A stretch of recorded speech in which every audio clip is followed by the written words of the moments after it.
Mind vault audio book में आपका स्वागत है। कभी कभी ऐसा लगता है ना कि हम सिर्फ बिस्तर से बाहर आ गए हैं, पर सच में जागे नहीं हैं। बस एक रोबोट की तरह अलार्म बंद किया, तैयार हुए और दुनिया की भीड़ में शामिल हो गए। कबीर के साथ भी कुछ ऐसा ही हो रहा था। 27 साल की उम्र में उसे लगने लगा था कि उसकी जिंदगी की गाड़ी बस न्यूट्रल गियर में चल रही है। न कोई उत्साह, न कोई बड़ा मकसद।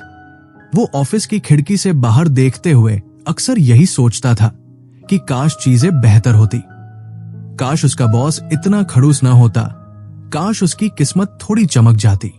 उसे लगता था कि उसके साथ जो कुछ भी गलत हो रहा है वो सब एक्सीडेंट्स हैं, उसकी मर्जी के बिना हुए हादसे।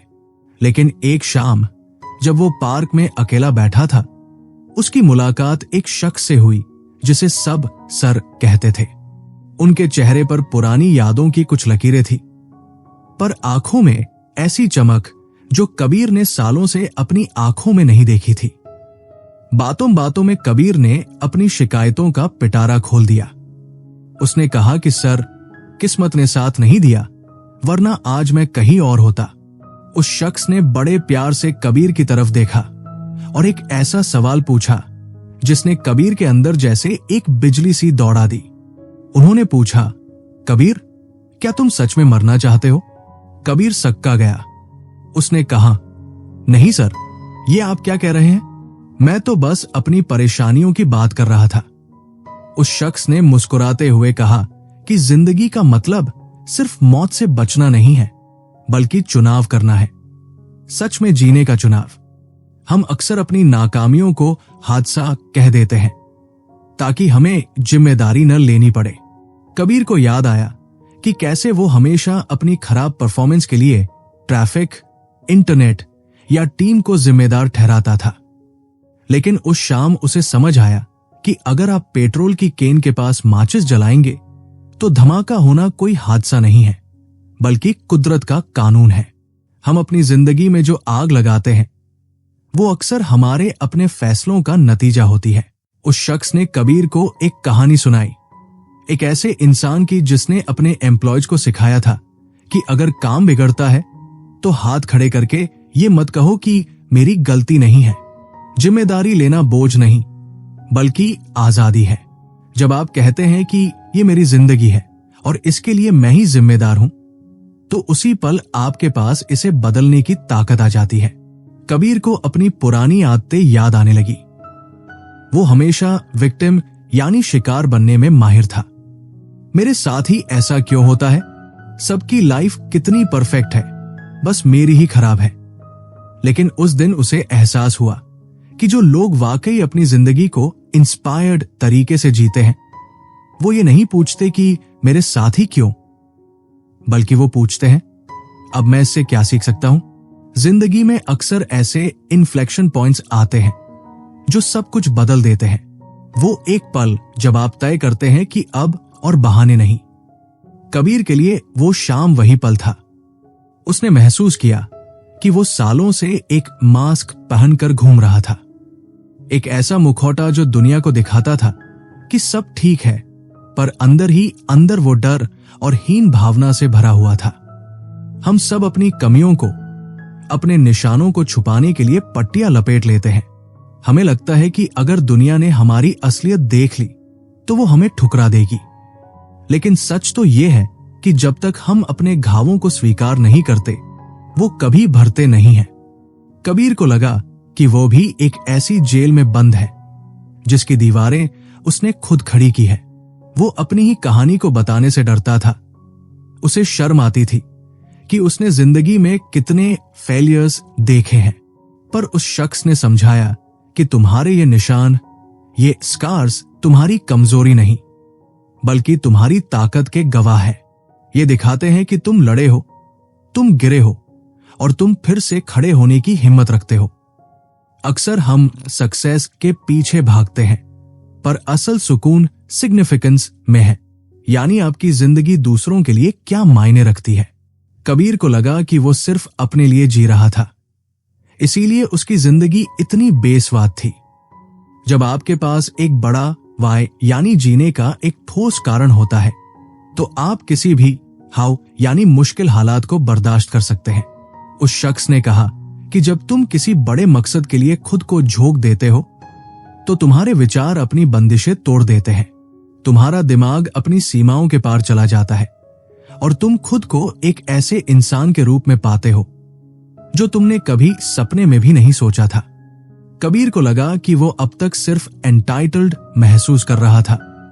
उसे लगता था कि दुनिया उसे खुशियां देने के लिए मजबूर है। उसे लगता था कि उसके पास अच्छी नौकरी, अच्छा घर और अच्छी लाइफ होनी ही चाहिए क्योंकि वो डिजर्व करता है। लेकिन असलियत ये थी कि उसने अपनी जिंदगी का मालिक खुद को बनाया ही नहीं था। वो हमेशा दूसरों के इशारों पर नाच रहा था, कभी समाज के डर से तो कभी अपनी नाकामियों के बोझ से। उस रात कबीर घर लौटा तो उसे नींद नहीं आई। वो आईने के सामने खड़ा हुआ और अपनी आंखों में आंखें डालकर देखने लगा। उसने देखा कि कैसे उसने खुद को ही पट्टियों में लपेट रखा है, डर की पट्टियां, बहानों की पट्टियां। उसे याद आया कि उस शख्स ने कहा था कि अपनी जिंदगी के मालिक बनो, ओन योर लाइफ। कोई और तुम्हें बचाने नहीं आएगा, ये तुम्हारी लड़ाई है और तुम्हें ही लड़नी होगी। कबीर को लगा कि जैसे उसके अंदर एक धीमी सी आग जलने लगी है। ये आग उसे जलाने के लिए नहीं बल्कि उसके अंदर के कचरे को साफ करने के लिए थी। उसने सोचा कि कल सुबह जब वो ऑफिस जाएगा तो वो एक बदला हुआ इंसान होगा। वो अब ये नहीं कहेगा कि ये काम नहीं हो सका क्योंकि फला वजह थी, बल्कि वो कहेगा कि मैं अपनी जिम्मेदारी लेता हूं और मैं इसे ठीक करूंगा। उसे समझ आया कि कंफर्ट या आराम बहुत लोकप्रिय होता है, हर कोई उसे चाहता है, लेकिन करेज यानी साहस ही वो चीज है जो जिंदगियां बदलती है। हम अक्सर सोचते हैं कि बड़े बदलावों के लिए किसी बड़े चमत्कार की जरूरत होती है, पर असल में ये छोटे छोटे फैसलों का नतीजा होते हैं। हर सुबह जब आप जागते हैं तो आपके पास एक चुनाव होता है। क्या आप फिर से वही पुरानी थकी हुई जिंदगी जिएंगे या फिर कुछ नया करने की हिम्मत करेंगे? कबीर ने तय किया कि वो अब अपनी कहानी को छुपाएगा नहीं। वो जैसा है, जो है, उसे स्वीकार करेगा।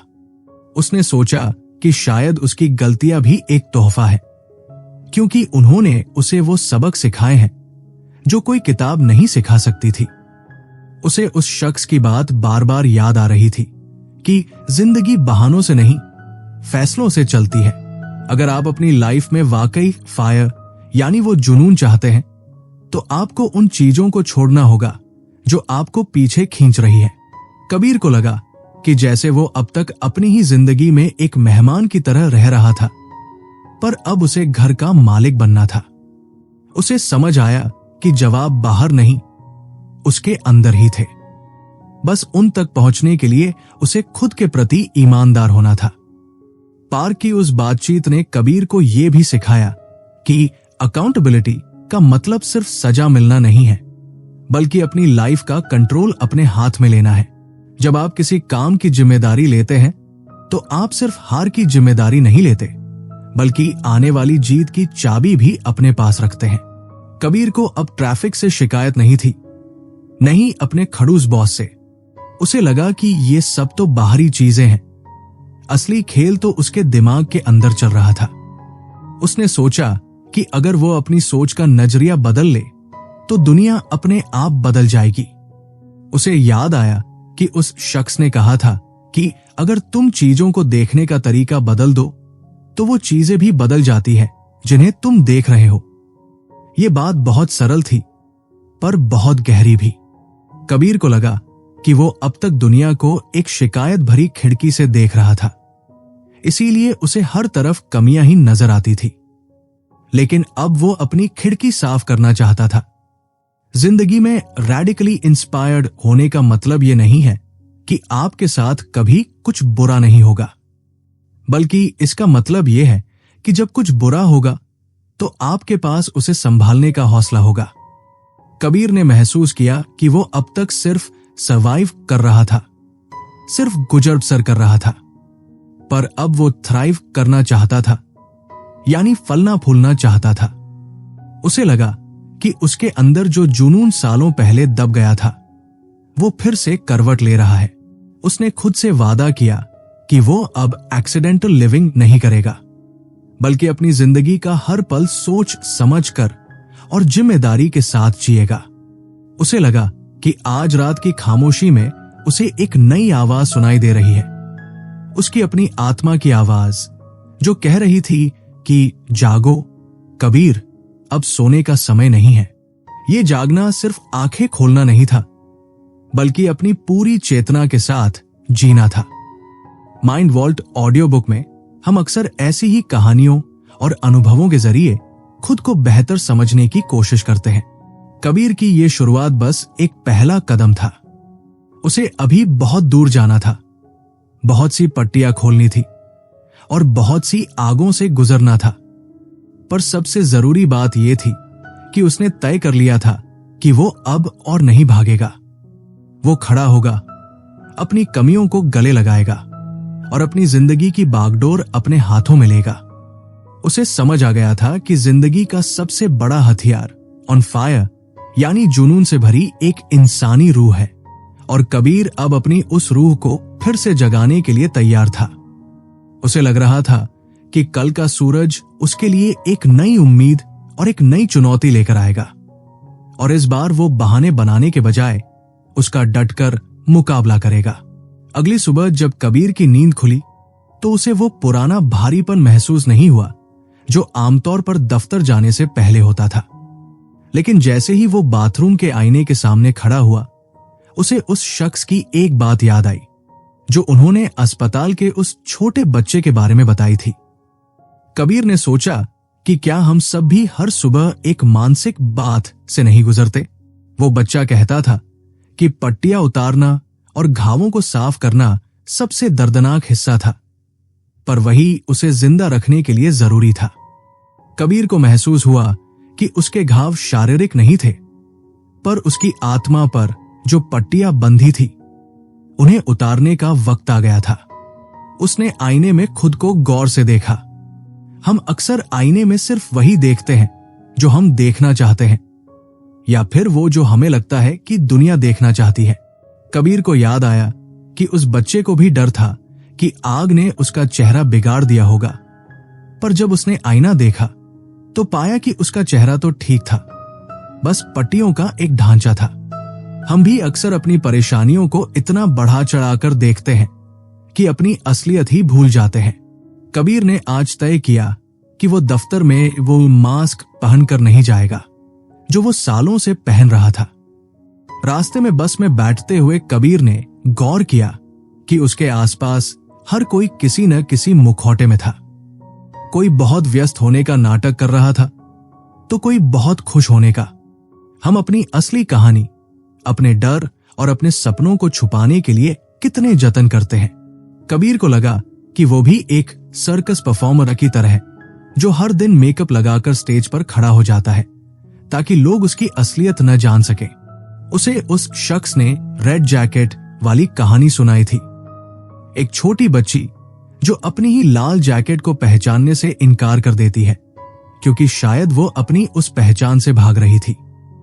डॉक्टर ने उसे समझाया था कि जब तक तुम अपनी कहानी को नहीं पहचानोगे तुम दूसरों की मदद नहीं कर पाओगे।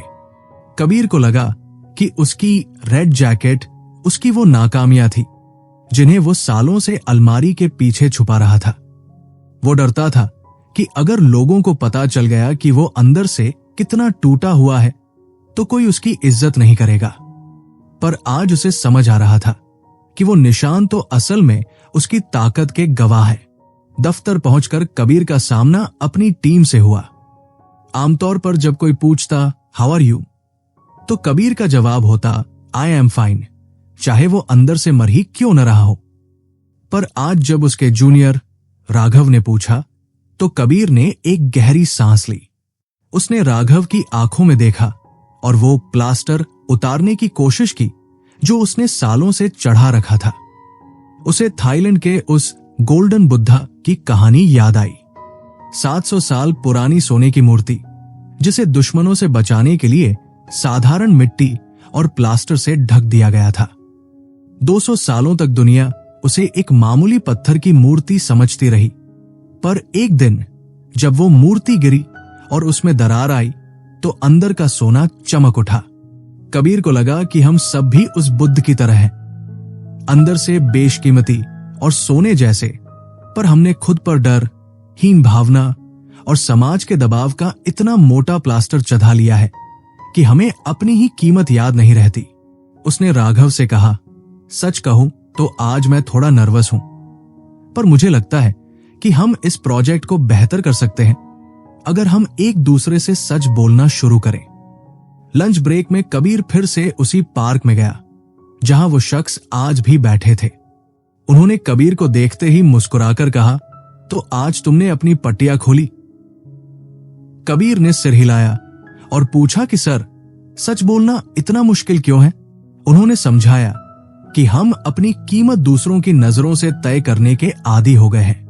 विज्ञापन और सोशल मीडिया हमें दिन रात ये एहसास कराते हैं कि हम काफी नहीं हैं। हम थोड़े और गोरे, थोड़े और अमीर, थोड़े और परफेक्ट होने चाहिए। इसीलिए हम कर्ज लेकर वो चीजें खरीदते हैं जिन्हें हम पसंद नहीं करते, ताकि उन लोगों को प्रभावित कर सके जिन्हें हम जानते भी नहीं। पर कबीर, असली मुकाबला तो सिर्फ उससे है जो तुम कल थे और जो तुम आज हो। ईश्वर ने तुम्हें परफेक्ट बनाया है, तुम्हारे निशानों, तुम्हारी कमियों और तुम्हारी खूबियों के साथ। जब तुम अपनी इस सच्चाई को स्वीकार कर लेते हो, तब तुम दुनिया के लिए एक रोशनी बन जाते हो। शाम को दफ्तर में एक मीटिंग थी जहां कबीर को अपनी टीम को लीड करना था। उसने तय किया कि वो एक छोटा सा एक्सपेरिमेंट करेगा, जैसा उस शख्स ने बैंकॉक की एक मीटिंग में किया था। उसने अपने साथियों से कहा, चलो आज सिर्फ काम की बात नहीं करते, मैं चाहता हूं कि आप सब इस वाक्य को पूरा करें। अगर आप मुझे वाकई जानते तो आप जानते कि। कमरे में सन्नाटा छा गया।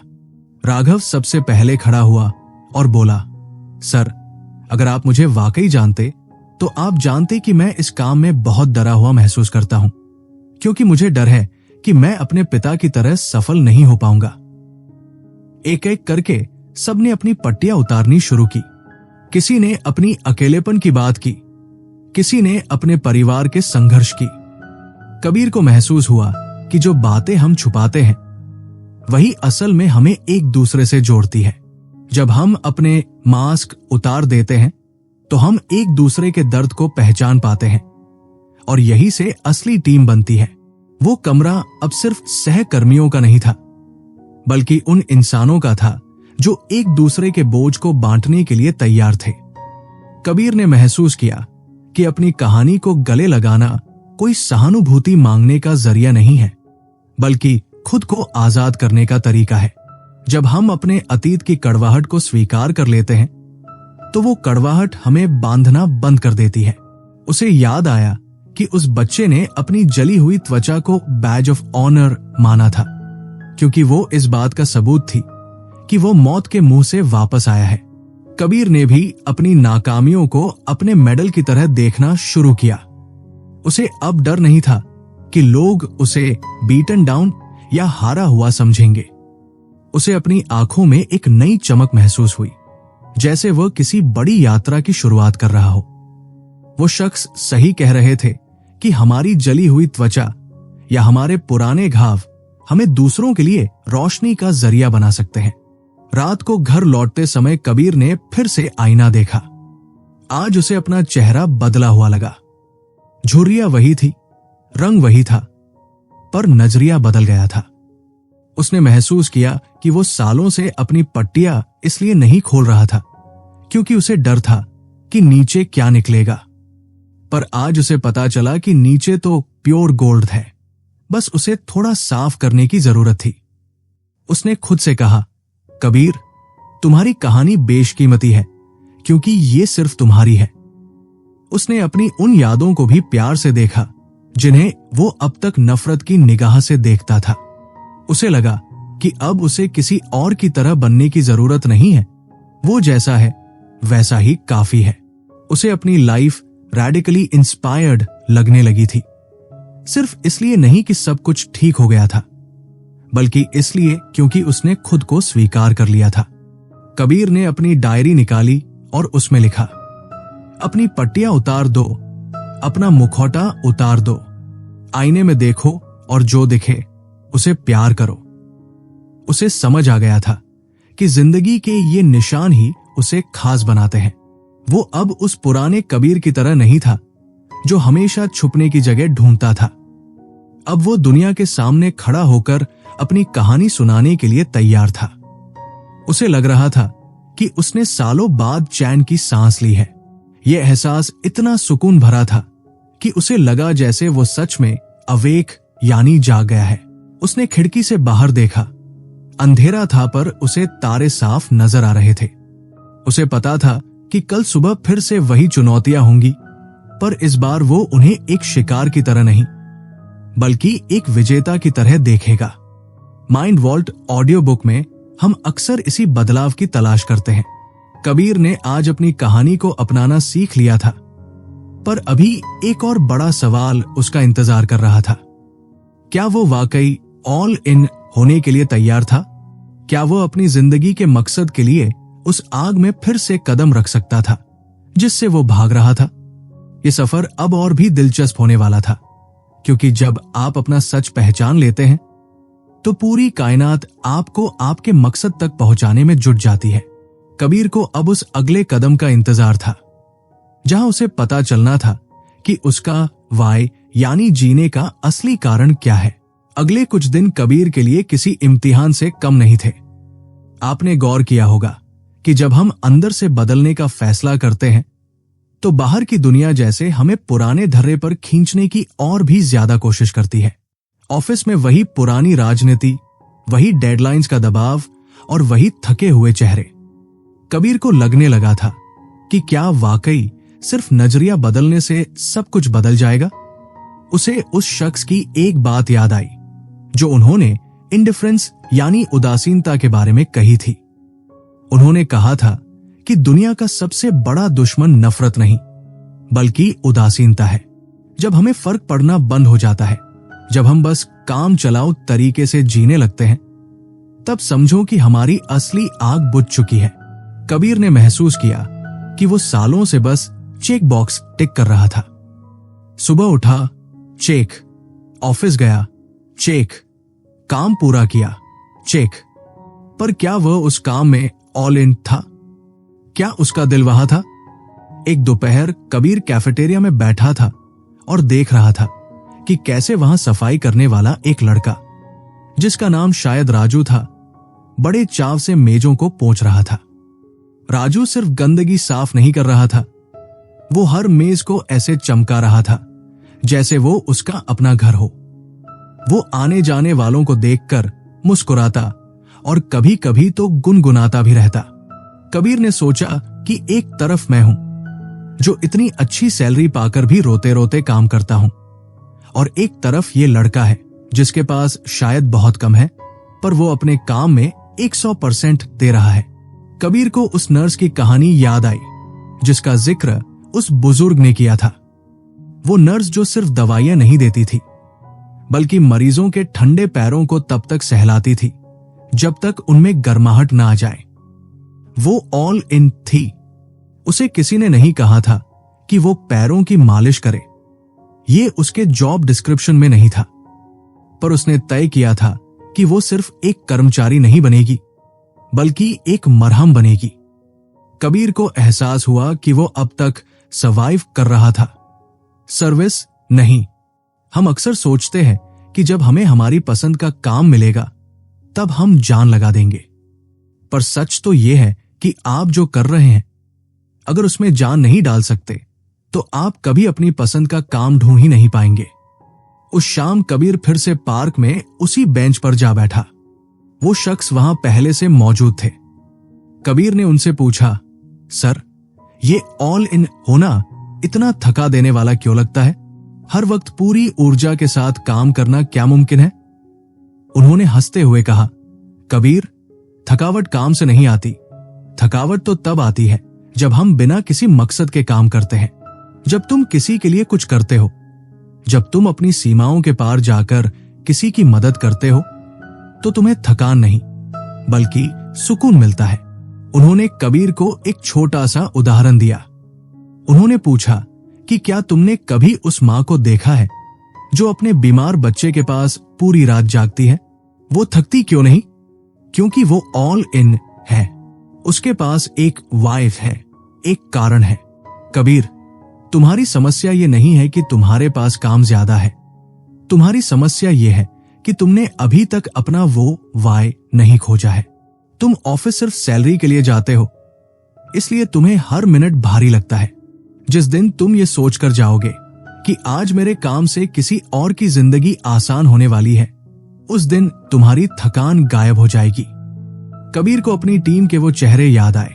राघव जो डरा हुआ था, प्रिया जो हमेशा तनाव में रहती थी। उसने सोचा कि क्या मैं इनके लिए वो नर्स बन सकता हूं जो बिना कहे पैरों की मालिश करती थी। अगले दिन कबीर ने एक छोटा सा बदलाव किया। वो ऑफिस में सबसे पहले पहुंचा और उसने हर किसी के डेस्क पर एक छोटा सा नोट छोड़ा, सिर्फ ये बताने के लिए कि वो उनकी कितनी सराहना करता है। जब राघव ने अपना नोट पढ़ा तो उसकी आंखों में एक अजीब सी चमक थी। कबीर ने महसूस किया कि ऑल इन होने का मतलब सिर्फ ज्यादा काम करना नहीं है बल्कि केयर करना है। उसने उस दिन अपनी प्रेजेंटेशन पर काम करते हुए सिर्फ डेटा नहीं भरा बल्कि उसे एक कहानी की तरह बुना ताकि सुनने वाले को बोरियत न हो। उसे पहली बार काम में मजा आ रहा था क्योंकि वो अब सिर्फ अपने बारे में नहीं सोच रहा था। वो उस इंडिफरेंस की आग को बुझा रहा था जो उसके अंदर सालों से सुलग रही थी। लेकिन ये इतना आसान भी नहीं था। ऑफिस के पुराने दोस्तों ने उसका मजाक उड़ाना शुरू कर दिया। क्या बात है कबीर, प्रमोशन का इरादा है क्या? या इतनी चमचागिरी कहां से सीख ली? कबीर को बुरा लगा, पर उसे उस शख्स की बात याद आई कि जब आप कुछ नया करते हैं तो दुनिया आपको रोकने की कोशिश करेगी क्योंकि आपकी रोशनी उनके अंधेरे को उजागर कर देती है। उदासीन रहना बहुत आसान है, भेड़ चाल में चलना बहुत आरामदायक है, पर भीड़ से अलग खड़े होकर यह कहना कि मुझे फर्क पड़ता है, इसमें असली हिम्मत चाहिए। कबीर ने तय किया कि वो इन बातों पर ध्यान नहीं देगा। वो अब उस कबीर की तरह नहीं था जिसे हर छोटी बात विचलित कर देती थी। उसने गौर किया कि जब वो खुद ऑल इन होने लगा तो उसके आसपास के लोग भी धीरे धीरे बदलने लगे। राघव अब अपनी गलतियों को छुपाने के बजाय कबीर के पास आकर सलाह मांगने लगा था। टीम की मीटिंग्स अब सिर्फ शिकायतों का अड्डा नहीं थी बल्कि नए आइडियाज का जरिया बन गई थी। कबीर को लगा कि जैसे उसने एक पत्थर पानी में फेंका हो और उसकी लहरें दूर तक जा रही हों। उस बुजुर्ग ने उसे बताया था कि एक इंसान की प्रेरणा पूरे माहौल को बदल सकती है, जैसे एक चिंगारी पूरी मशाल जला सकती है। कबीर वही चिंगारी बनने की कोशिश कर रहा था। रात को सोते समय कबीर ने सोचा कि क्या वह आज वाकई ऑल इन था। उसने महसूस किया कि हां, आज उसने अपनी तरफ से पूरी कोशिश की। उसने किसी का दिन बेहतर बनाया, उसने अपने काम में ईमानदारी बरती और सबसे जरूरी बात, उसने खुद को बहानों के पीछे नहीं छुपाया। उसे समझ आया कि पोटेंशियल यानी क्षमता सिर्फ एक शब्द नहीं है बल्कि एक जिम्मेदारी है। भगवान ने हमें जो दिया है, अगर हम उसका पूरा इस्तेमाल नहीं करते तो ये उसका अपमान है। कबीर को लगा कि वो अब तक अपनी शक्तियों को बचाकर रख रहा था, जैसे कि उन्हें किसी खास दिन के लिए बचाना हो, पर वो खास दिन आज ही था। उसने महसूस किया कि जिंदगी में सबसे बड़ा रिस्क जोखिम न लेना ही है। उदासीन होकर जीना भी एक तरह की मौत ही है। उसने अपनी डायरी में लिखा, या तो पूरी तरह अंदर रहो या पूरी तरह बाहर, बीच में लटके रहने से सिर्फ दर्द मिलता है। कबीर को अब उस अगले दिन का इंतजार था। उसे पता था कि रास्ता लंबा है और उसे अभी बहुत कुछ सीखना है, पर उसने अपना पहला कदम बढ़ा दिया था। उसे अब उस बुजुर्ग की वो हंसी याद आ रही थी जो कहती थी कि असली मजा तो तब है जब तुम खेल में पूरी तरह डूब जाओ। कबीर अब डूबने के लिए तैयार था। माइंड वॉल्ट ऑडियो बुक में कबीर का सफर अब एक नए मोड़ पर था। उसने जिम्मेदारी लेना सीख लिया था, उसने खुद को स्वीकार कर लिया था और अब वो अपना सब कुछ झोंकने के लिए तैयार था। पर क्या ये काफी था? क्या सिर्फ कोशिश करना ही सब कुछ बदल देता है? कबीर को जल्द ही पता चलने वाला था कि कभी कभी हम खुद ही अपनी जेल के गार्ड बन जाते हैं। उसे अपनी उन बेड़ियों को पहचानना था जो उसे उड़ने से रोक रही थी। अगले हिस्से में हम देखेंगे कि कैसे कबीर ने अपनी उस मानसिक जेल की दीवारों को तोड़ा जिसे उसने खुद सालों से खड़ा किया था। पता है कबीर, कभी कभी सब कुछ सही करने के बाद भी जिंदगी हमें एक ऐसे मोड़ पर लाकर खड़ा कर देती है जहां चारों तरफ दीवारें ही दीवारें नजर आती है। कबीर के साथ भी यही हुआ। उसने अपनी तरफ से पूरी कोशिश की थी, वो ऑल इन था। उसने अपनी पट्टियां भी उतार दी थी, पर फिर भी उसका वो बड़ा प्रोजेक्ट जिस पर उसने दिन रात एक कर दिया था, आखिरी वक्त पर रिजेक्ट हो गया। उसे लगा जैसे उसकी सारी मेहनत पर पानी फिर गया हो। वो वापस उसी पुराने अंधेरे में गिरने लगा। उसे लगा कि वह एक ऐसी जेल में बंद है जिसकी कोई खिड़की नहीं है। हम अक्सर अपनी परिस्थितियों को अपनी जेल मान लेते हैं, है ना? हमें लगता है कि हमारा बॉस, हमारी आर्थिक स्थिति या हमारा अतीत वो दीवारें हैं जिन्होंने हमें कैद कर रखा है। पर कबीर को उस शाम एक बहुत बड़ी बात समझ में आने वाली थी। वो पार्क में उस बुजुर्ग के पास गया, पर इस बार वो थोड़ा गुस्से में था। उसने कहा, सर, मैंने सब कुछ किया जो आपने कहा, पर फिर भी मेरे साथ ही ऐसा क्यों हुआ? क्यों हमेशा मेरे ही रास्ते में रुकावटें आती हैं? उस शख्स ने बड़े इत्मीनान से अपनी छड़ी जमीन पर रखी और कबीर की तरफ देखकर मुस्कुराए। उन्होंने कहा, बेटा, तुम गलत सवाल पूछ रहे हो, और जब सवाल गलत होता है तो जवाब कभी सही नहीं मिल सकता। कबीर उलझ गया। उसने पूछा, मतलब सवाल में क्या गलती है? उन्होंने समझाया कि जब हम पूछते हैं मेरे साथ ही ऐसा क्यों हुआ या वाई मी, तो हम अनजाने में खुद को एक विक्टिम यानी शिकार बना लेते हैं, और एक शिकार हमेशा लाचार होता है, उसके पास कोई ताकत नहीं होती। ये वाई वाला सवाल ही तुम्हारी असली जेल है कबीर। तुम इन दीवारों के पीछे इसलिए नहीं हो क्योंकि दुनिया ने तुम्हें कैद किया है, बल्कि इसलिए हो क्योंकि तुमने खुद को इस क्यों के पिंजरे में बंद कर लिया है। उन्होंने कबीर को अपने पिता की कहानी सुनाई। उनके पिता को एक ऐसी बीमारी थी जिसने उनके शरीर को धीरे धीरे कमजोर कर दिया था, पर उनकी आत्मा को नहीं। उन्होंने कभी नहीं पूछा कि मुझे ही ये बीमारी क्यों हुई। इसके बजाय उन्होंने पूछा, अब जबकि ये स्थिति है, मैं आज का दिन सबसे अच्छे तरीके से कैसे जी सकता हूं? कबीर, तुम्हारी जेल की चाबी तुम्हारे पास ही है, और वो चाबी है सही सवाल पूछने की हिम्मत। हम अपनी जिंदगी में अक्सर उन चीजों पर ध्यान देते हैं जो हमारे पास नहीं है या जो गलत हो रही है। इसे विक्टिम मेंटालिटी कहते हैं। कबीर को याद आया कि कैसे वो बचपन से ही अपनी कमियों का रोना रोता आया था। मेरे पास अच्छे जूते नहीं हैं, मेरे पास टैलेंट नहीं है, मेरे माता पिता ने मुझे सपोर्ट नहीं किया। उसे लगा कि वो बरसों से एक ऐसी काल कोठरी में रह रहा है जहां सिर्फ शिकायतों की गूंज है। उस बुजुर्ग ने कहा, कबीर, जब तुम पूछते हो कि मैं अपनी स्थिति को कैसे सुधार सकता हूं या इस असफलता से मैं क्या सीख सकता हूं, तो तुम अपनी जेल की दीवारें तोड़ देते हो। सवाल को क्यों से हटाकर कैसे पर ले आओ।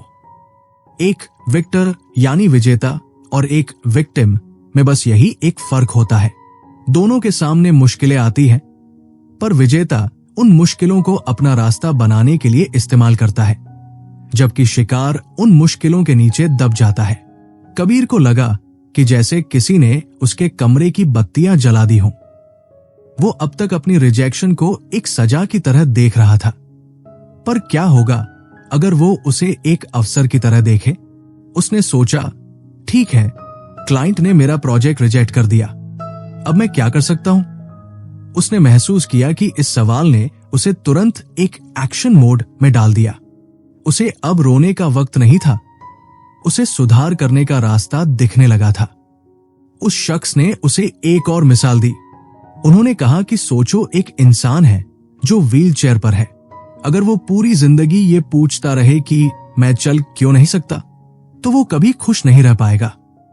पर अगर वो ये पूछे कि मैं इस व्हील चेयर पर बैठकर भी दुनिया को क्या दे सकता हूं, तो वो हजारों लोगों के लिए प्रेरणा बन सकता है। आजादी शारीरिक नहीं होती कबीर, आजादी मानसिक होती है। तुम चाहे महल में रहो या झोपड़ी में, अगर तुम्हारी सोच कैद है तो तुम कभी आजाद नहीं हो सकते। उस रात कबीर ने अपनी डायरी में उन सभी वाई सवालों की लिस्ट बनाई जो वो खुद से पूछता था। मेरा ब्रेकअप क्यों हुआ? मुझे प्रमोशन क्यों नहीं मिला?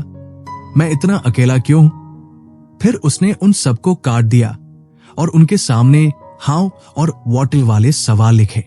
मैं अपने रिश्तों को बेहतर कैसे बना सकता हूं? अगले प्रमोशन के लिए मुझे कौन सी स्किल सीखनी चाहिए? मैं दूसरों की मदद कैसे कर सकता हूं? उसे महसूस हुआ कि जैसे ही सवाल बदले, उसके अंदर का डर गायब होने लगा। उसे अब अपनी परिस्थितियां बोझ नहीं, बल्कि एक पजल की तरह लगने लगी जिन्हें सुलझाया जा सकता है। उसे समझ आया कि हम अक्सर अपनी समस्याओं के बारे में बात करते रहते हैं, पर समाधान के बारे में कभी नहीं सोचते। हम अपनी जेल की सलाखों को गिनने में इतने व्यस्त हो जाते हैं कि ये भूल जाते हैं कि दरवाजा तो खुला ही था। ऑफिस में अगले दिन कबीर का व्यवहार एकदम अलग था। जब उसके बॉस ने उसे फिर से वही पुरानी डांट पिलाई, तो कबीर ने अपना आपा नहीं खोया। उसने मन ही मन खुद से पूछा, मैं इस फीडबैक को अपने काम को बेहतर बनाने के लिए कैसे इस्तेमाल कर सकता हूं?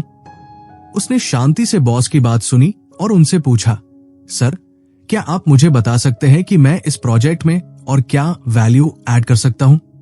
बॉस पहले तो चौंक गए, फिर उन्होंने बड़े विस्तार से कबीर को वो कमियां बताई जो शायद कबीर को पहले कभी समझ ही नहीं आती। कबीर को लगा कि वो अपनी जेल से बाहर निकल आया है। अब वो अपने बॉस का गुलाम नहीं था, वो अपनी प्रगति का मालिक बन गया था। उसे समझ आया कि जब आप सवाल बदल देते हैं तो सामने वाले का रवैया भी बदल जाता है। अकाउंटेबिलिटी का मतलब सिर्फ अपनी गलती मानना नहीं है, बल्कि अपनी स्थिति का चार्ज लेना है। शाम को वो घर लौट रहा था तो उसे रास्ते में वही राजू दिखा जो कैफेटेरिया में सफाई करता था। कबीर उसके पास गया और उससे बातें करने लगा। राजू ने बताया कि उसके पास रहने के लिए पक्का मकान नहीं है, पर वो खुश है। कबीर ने पूछा, तुम इतने खुश कैसे रहते हो राजू? राजू ने मुस्कुराकर कहा, साहब, मैं ये नहीं सोचता कि मेरे पास क्या नहीं है, मैं ये सोचता हूं कि जो है उसका सबसे अच्छा इस्तेमाल कैसे करूं।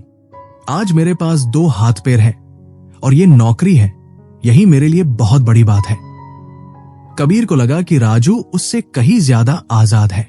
उसने महसूस किया कि पर्सपेक्टिव यानी नजरिया ही वो लेंस है जिससे हम दुनिया को देखते हैं।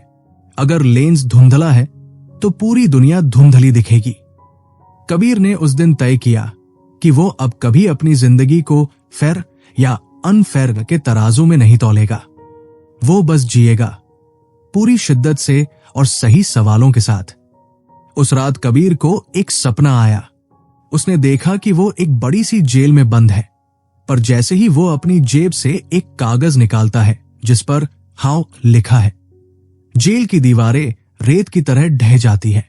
उसे समझ आ गया कि उसकी जेल कोई और नहीं, बल्कि उसकी अपनी पुरानी सोच थी।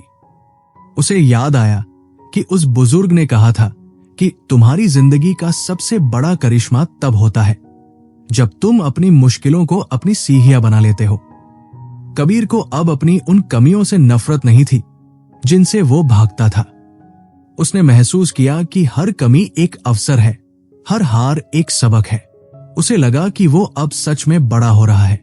माइंड वॉल्ट ऑडियो बुक में कबीर की ये कहानी हमें याद दिलाती है कि हम सब कहीं न कहीं अपनी बनाई हुई जेलों में कैद है। कोई काम के बोझ तले दबा है तो कोई पुराने रिश्तों की यादों में, पर आजादी बस एक सवाल दूर है। कबीर ने अपनी जेल की चाबी ढूंढ ली थी, पर क्या वो अब उस आजादी का सही इस्तेमाल कर पाएगा? क्योंकि आजादी के साथ आती है बहुत बड़ी जिम्मेदारी। कबीर को अब यह तय करना था कि वो अपनी इस नई ताकत को कहाँ लगाएगा। उसे हाँ कहना सीखना था, पर सिर्फ उन चीजों को जो वाकई मायने रखती है। अगले हिस्से में हम देखेंगे कि कैसे कबीर ने अपनी हिम्मत को एक्शन में बदला और कैसे उसने अपनी जिंदगी के सबसे बड़े डर का सामना किया। ये सफर अब उस मोड़ पर था जहां उसे अपनी सीमाओं को पूरी तरह से तोड़ना था। कभी कभी जब हम अपनी मानसिक जेल से बाहर निकलते हैं तो हमें लगता है कि अब सब कुछ आसान हो जाएगा, पर असल में असली परीक्षा तो अब शुरू होती है। कबीर को उस सुबह एक अजीब सी बेचैनी महसूस हो रही थी। जेल से बाहर तो आ गए, पर अब खुली सड़क पर चलना कैसे है? आपको पता है ना, जेल की दीवारें भले ही बुरी हो, पर वो एक तरह का कंफर्ट भी देती है। आपको पता होता है कि बस इतनी ही सीमा है, इतना ही करना है। पर जब आप आजाद होते हैं तो पूरी दुनिया आपके सामने होती है, और तब आता है सबसे बड़ा सवाल, क्या तुम हाँ कहने की हिम्मत रखते हो? उस दिन कबीर के पास उसके पुराने कॉलेज के दोस्त का फोन आया। वो एक स्टार्टअप शुरू कर रहा था और चाहता था कि कबीर उसके साथ जुड़कर मार्केटिंग का पूरा काम संभाले। ये एक बहुत बड़ा मौका था, पर साथ ही बहुत बड़ा रिस्क भी। कबीर की पुरानी आदत थी नहीं कह देना, नहीं यार अभी सही समय नहीं है, नहीं यार मुझे इतना अनुभव नहीं है। हम नहीं इसलिए नहीं कहते कि हम काम नहीं करना चाहते, बल्कि इसलिए कहते हैं क्योंकि नहीं कहना हमें सुरक्षित रखता है। शाम को जब कबीर उसी पार्क में पहुंचा तो उसने देखा कि उस बुजुर्ग के हाथ में एक पुराना बेसबॉल का कार्ड था। उन्होंने कबीर को अपनी तरफ बुलाया और पूछा, क्या तुमने कभी किसी को बिना उंगलियों के लिखते देखा है? कबीर चौंक गया। उन्होंने एक कहानी सुनाई, एक ऐसे बच्चे की जिसके हाथ आग में पूरी तरह जल चुके थे, उंगलियां तक नहीं बची थी। पर एक शख्स था, जैक बक नाम का, जिसने उस बच्चे से एक अजीब सी शर्त रखी। उसने कहा कि अगर तुम मुझे एक चिट्ठी लिखकर दोगे तो मैं तुम्हें ये कीमती बेसबॉल कार्ड दूंगा। उस बच्चे के पास नहीं कहने के 100 बहाने थे। मेरे हाथ नहीं है, मुझे दर्द होता है, मैं कैसे लिखूंगा? पर उस दिन उस बच्चे ने अपनी जिंदगी का सबसे बड़ा यस कहा। उसने पेन को अपनी हथेलियों के बीच फंसाया और खून पसीने के साथ अपना नाम लिखना शुरू किया। कबीर, वो हाँ कहना ही उस बच्चे की जिंदगी का टर्निंग पॉइंट था। वो हाँ उस कार्ड के लिए नहीं थी, वो हाँ अपनी काबिलियत को पहचानने के लिए थी। कबीर ने अपनी हथेलियों को देखा। उसके पास तो सब कुछ था, हाथ, पैर, दिमाग और संसाधन, फिर भी वो डर रहा था। उस शख्स ने कहा, कबीर, हम अक्सर सोचते हैं कि जब हमारे पास पूरी तैयारी होगी, जब हमारे पास कॉन्फिडेंस होगा, तब हम हाँ कहेंगे। पर असल में कॉन्फिडेंस तो हाँ कहने के बाद आता है। हम कंफर्ट के इतने आदी हो गए हैं कि हम भूल गए हैं कि ग्रोथ हमेशा उस रेखा के बाहर होती है जहां हमें डर लगता है।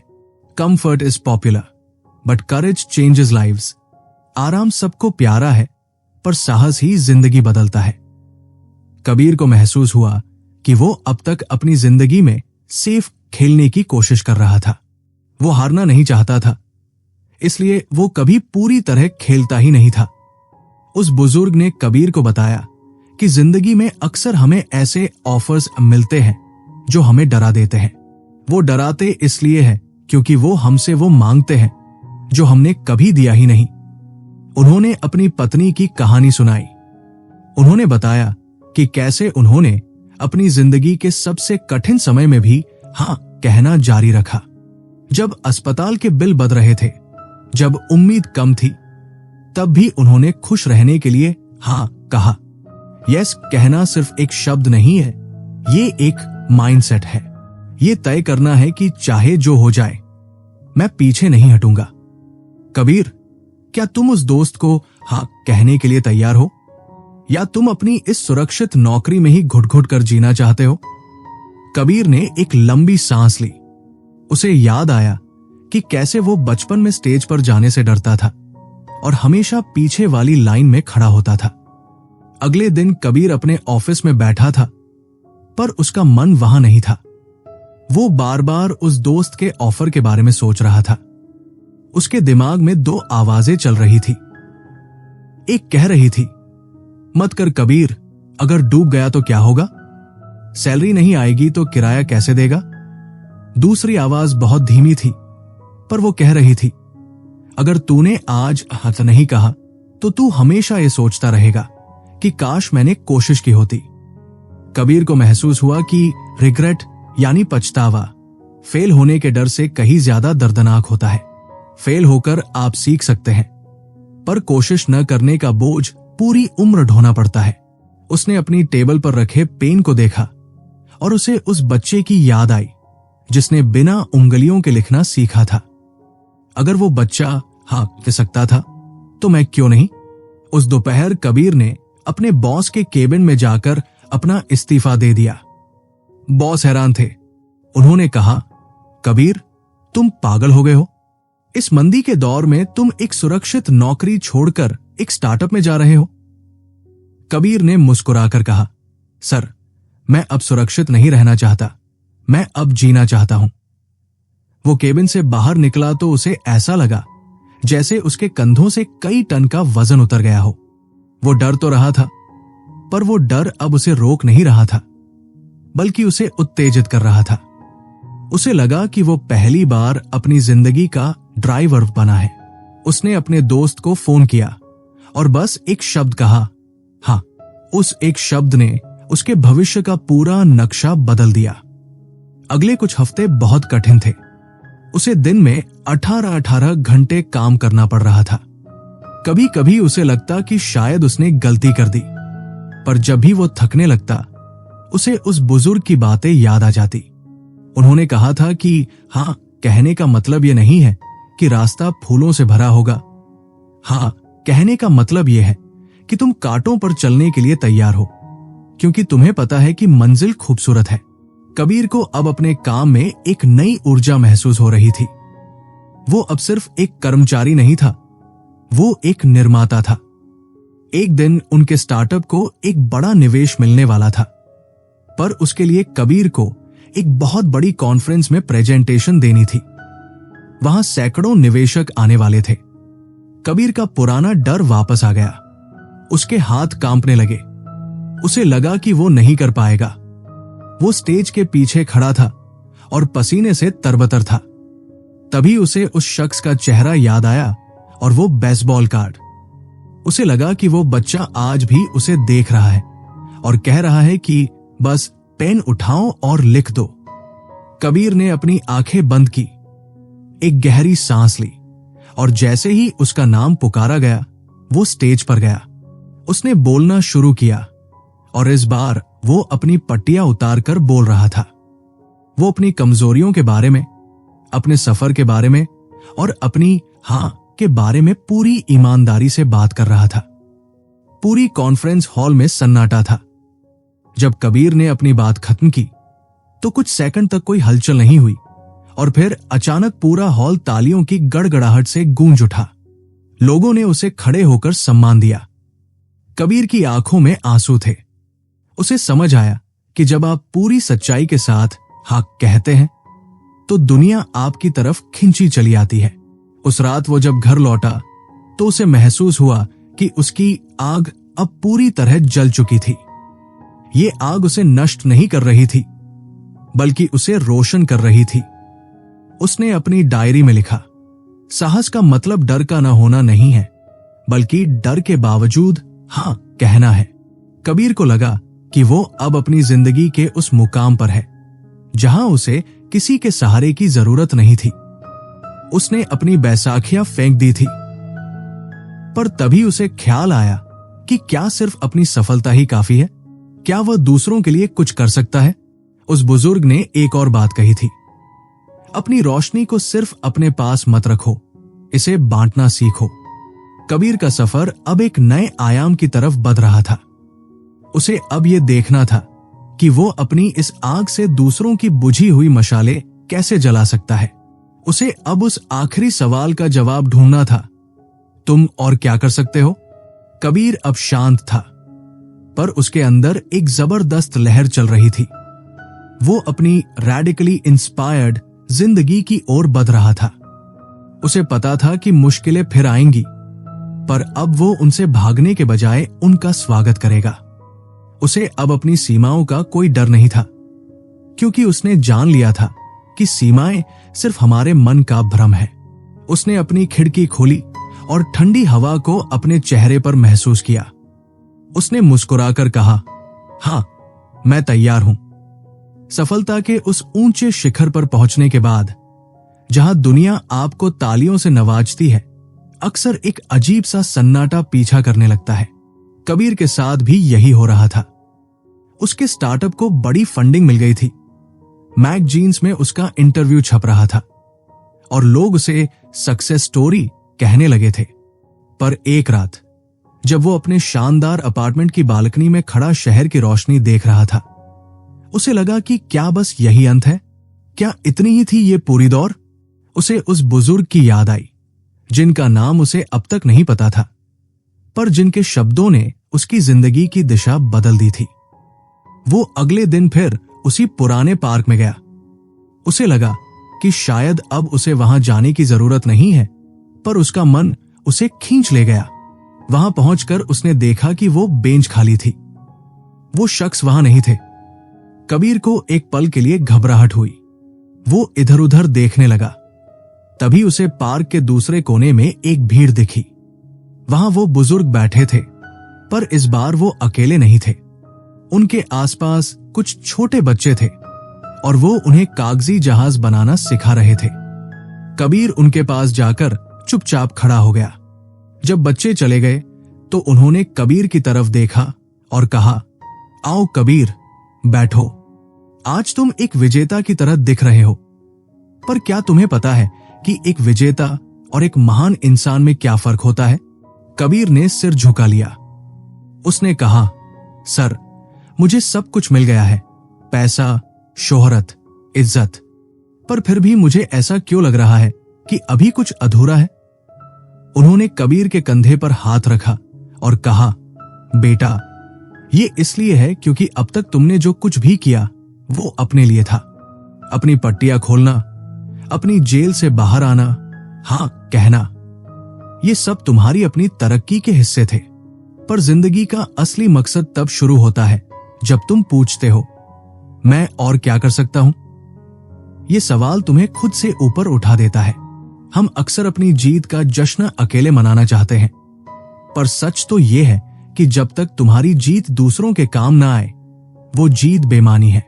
उन्होंने उसे एक ऐसे इंसान की कहानी सुनाई जो अस्पताल के गलियारों में बस इसलिए टहलता था ताकि वो उदास लोगों को मुस्कुराने की वजह दे सके।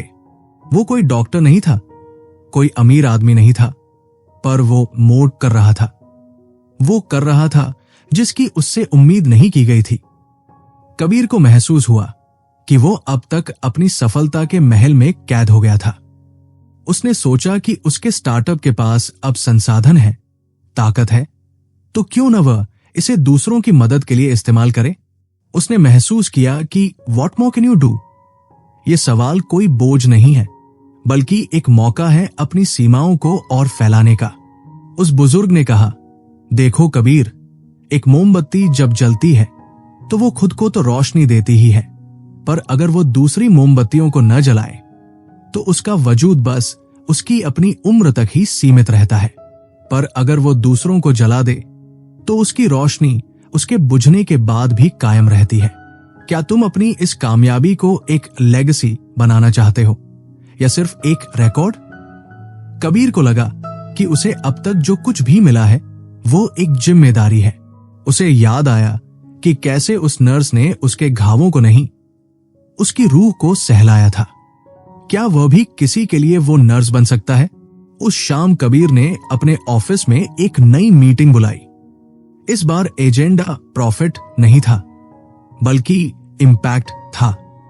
उसने अपनी टीम से कहा, हम सफल हो चुके हैं, पर अब हमें सार्थक होना है। हम अपने मुनाफे का एक हिस्सा उन बच्चों की शिक्षा और स्वास्थ्य पर खर्च करेंगे जिन्हें हमारी जरूरत है, और सिर्फ पैसा ही नहीं, हम अपना वक्त भी देंगे। राघव और पूरी टीम कबीर की आंखों में वो चमक देख पा रही थी जो किसी बिजनेस टारगेट को हासिल करने पर नहीं दिखती थी। कबीर ने महसूस किया कि जब आप दूसरों के लिए दरवाजा खोलते हैं तो आपके अपने रास्ते और भी चौड़े हो जाते हैं। उसे लगा कि वो अब तक सिर्फ अपनी प्यास बुझा रहा था, पर अब वो दूसरों के लिए कुआं खोदना चाहता था। ये एहसास इतना गहरा था कि उसकी सारी बेचैनी एक पल में खत्म हो गई। लेकिन उस बुजुर्ग ने अभी एक आखिरी बात नहीं कही थी।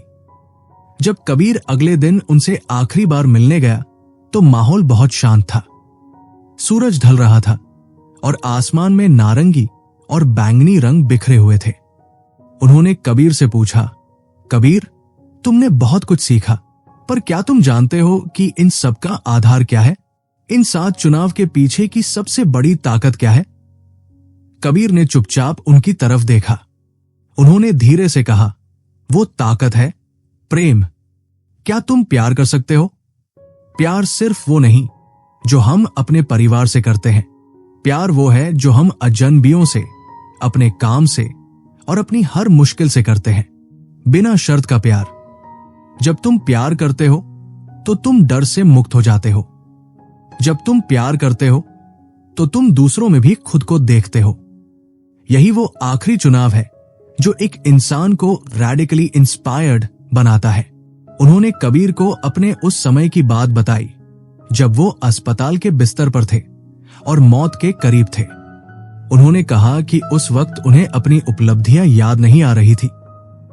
उन्हें सिर्फ वो लोग याद आ रहे थे जिन्होंने उन्हें बिना किसी स्वार्थ के प्यार किया था। कबीर, अपनी जिंदगी को प्यार का एक पैगाम बनाओ। जब तुम मरोगे तो लोग ये नहीं याद रखेंगे कि तुमने कितना पैसा कमाया, वो ये याद रखेंगे कि तुमने उन्हें कैसा महसूस कराया। कबीर की आंखों से आंसू बहने लगे। उसे लगा कि उसके दिल की आखिरी गांठ भी खुल गई है। वो अब तक खुद को साबित करने की कोशिश कर रहा था, पर अब उसे किसी को कुछ साबित नहीं करना था। उसे बस प्यार करना था, अपनी जिंदगी से, अपने लोगों से और उस हर पल से जो उसे तोहफे में मिला था। उस बुजुर्ग ने कबीर को गले लगाया और कहा, मेरा काम अब खत्म हुआ, अब तुम्हारी बारी है। इस आग को बुझने मत देना, इसे औरों तक पहुंचाना। कबीर ने जब अपनी आंखें खोली तो वो शख्स वहां नहीं थे। पार्क में ठंडी हवा चल रही थी और पत्तों की सरसराहट सुनाई दे रही थी, पर कबीर को अब अकेलापन महसूस नहीं हो रहा था। उसे महसूस हो रहा था कि वो पूरी कायनात से जुड़ा हुआ है। वो घर लौटा और अपनी डायरी के आखिरी पन्ने पर लिखा, जिंदगी आग में जलने का नाम नहीं है, बल्कि उस आग से दुनिया को रोशन करने का नाम है। मैं अब सिर्फ जीवित नहीं हूं, मैं अब जाग चुका हूं। अगली सुबह कबीर जब उठा तो उसने अपनी खिड़की से बाहर देखा।